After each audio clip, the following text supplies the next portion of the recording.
ada anak muda nganggur, tapi anak muda ini soleh, luar biasa, saya lupa namanya. Kemudian anak muda ini dari rumahnya berangkat menuju haram. Ya, gunanya dia untuk sholat, berdoa, siapa tahu dengan itu dia bisa mendapatkan pekerjaan. Di tengah jalan sekitar haram, dia mendapatkan ada satu kis, ya semacam kantong.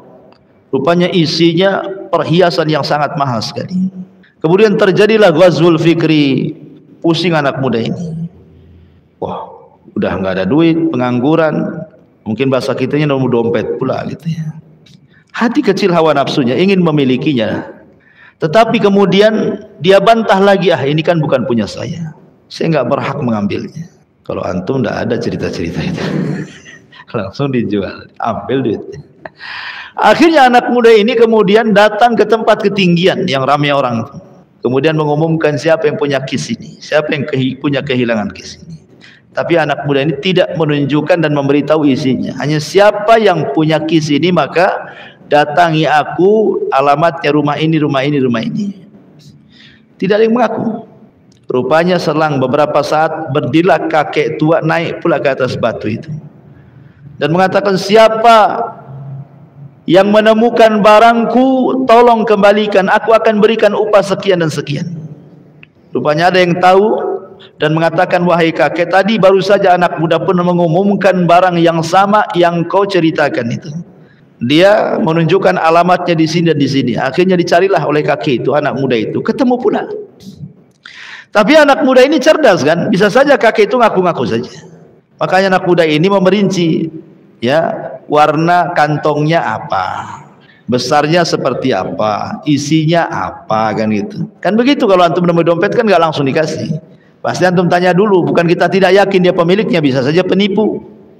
Kayak sekarang banyak penipuan. Kemarin di pondok saya Jabal Uhud itu malam-malam ada telepon wali santri, katanya anaknya kecelakaan harus masuk rumah sakit, harus ditebus uang 2 juta.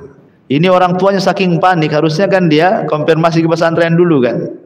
Mungkin karena malam dikiranya udah nggak ada yang ngangkat. Itulah penipu, kadang-kadang sehari malam-malam dia nunggu ustadz-ustadznya pada tidur baru nelpon gitu ya kan. Nggak ada diangkat, ya mungkin beneran ditransfer pula 2 juta. Kena prank sama penipu coba. Anaknya sehat-sehat jadi pondok. Subhanallah, penipu. Ada aja zaman sekarang tukang tipu tuh. Jadi kembali ke kisah anak muda ini. Akhirnya kakek ini menyebutkan persis seperti sifat yang ditemukan anak muda ini. Akhirnya dikasihkanlah kantong, rupanya isinya perhiasan yang mahal. Kakek itu saking bersyukurnya, dia ngasih imbalan sesuai dengan janjinya. Tapi anak muda itu menolaknya, enggak. Aku ingin mendapatkan pahala dari Allah, bukan dari upahmu. Makanya kakek ini berterima kasih pergi. Ceritanya sampai di sini. Maksudnya pertemuan anak muda dengan kakek ini. Akhirnya anak muda pun tidak putus asa untuk mencari pekerjaan. Cobalah dia mengadu nasib, boleh jadi mungkin ke seberang pulau sana adalah pekerjaan. Seperti sekitar haram tidak ada, jadi dia pergi jauh sampai kemudian menyeberangi, naiklah dia perahu. Rupanya perahunya entah kenapa terkena gelombang, kemudian perahunya karam, mati semuanya. Anak muda ini pula selamat. Tapi selamat dia terdampar di sebuah pulau, ya, di sebuah pulau Badui gitu ya. Kemudian dia bangun, karena ketika itu dia terbangun di waktu subuh, otomatis anak muda ini kan rajin ibadah. Dia ingin mencari masjid untuk sholat subuh. Ditelusurilah kemudian pulau itu sampai akhirnya dapat masjid. Masalahnya masjid itu kotor, seolah-olah sudah tidak pernah digunakan lagi.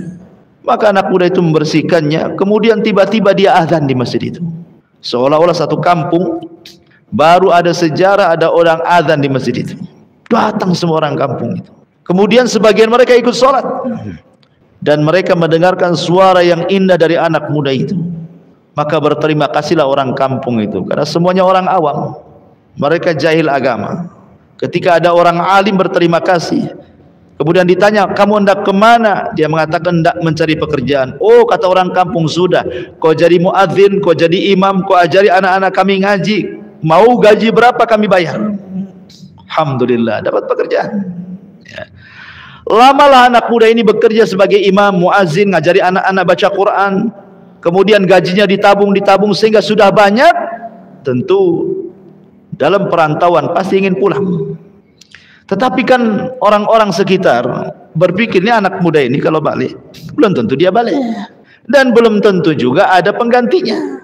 Akhirnya cerdas rapatlah orang-orang kampung itu. Bagaimana kalau kita tahan anak muda ini jangan balik? Caranya apa? Kita kawinkan saja dengan anak gadis kita di sini katanya. Nah, gitu cara ngikat ustaz, ikhwan. Kawinkan dia. Selesai ustaznya nggak akan kabur tuh. Ya.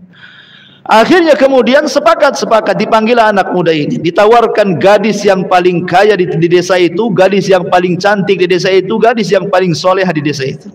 Akhirnya senang anak muda ini, coba-coba ta'aruf. Akhirnya dita'arufkan dengan gadis yang cantik itu, yang solehah itu.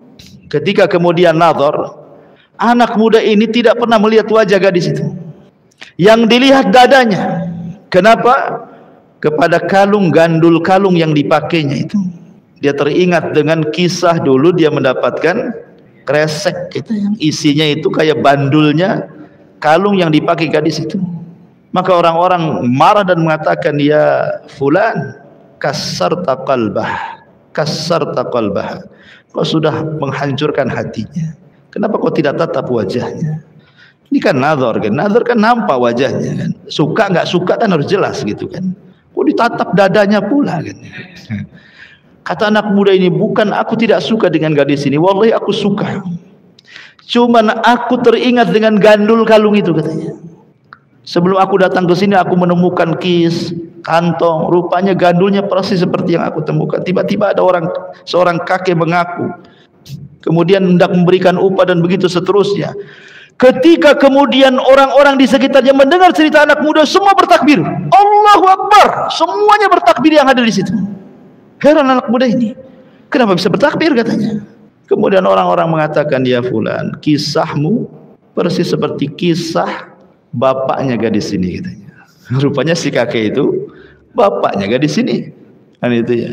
Dan kakeknya tuh bapaknya gadis sebelum meninggal, setelah dia bercerita tentang dirimu wahai anak muda, dia sangat menghendaki gadisnya nikah dengan kamu. Itu doa dia sepanjang hari. Allah kabulkan. Tidak ada yang mustahil bagi Allah kan. Ini bukan sinetron, ini kisah nyata. Akhirnya kemudian gadis ini menikah dengan anak muda itu. Di sinilah kaidah yang tadi saya baca, man taraka syai'an lillahi awwadallahu khairan minhu. Siapa yang meninggalkan sesuatu karena Allah, Allah ganti dengan yang lebih baik. Ketika dia menemukan kantong yang isinya perhiasan dan gandul emas, dalam hatinya ingin mengambilnya, tapi dia lawan hawa nafsunya. Ini bukan punya saya. Ditinggalkannya karena Allah. Bahkan ketika diberikan kepada pemiliknya, tidak mengambil upahnya sedikit pun. Dia hanya meminta kepada Allah sebagai balasannya.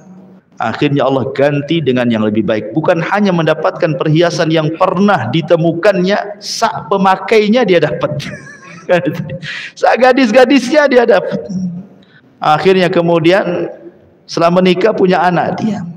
Tapi Allah takdirkan anaknya, selang beberapa waktu istrinya pun meninggal.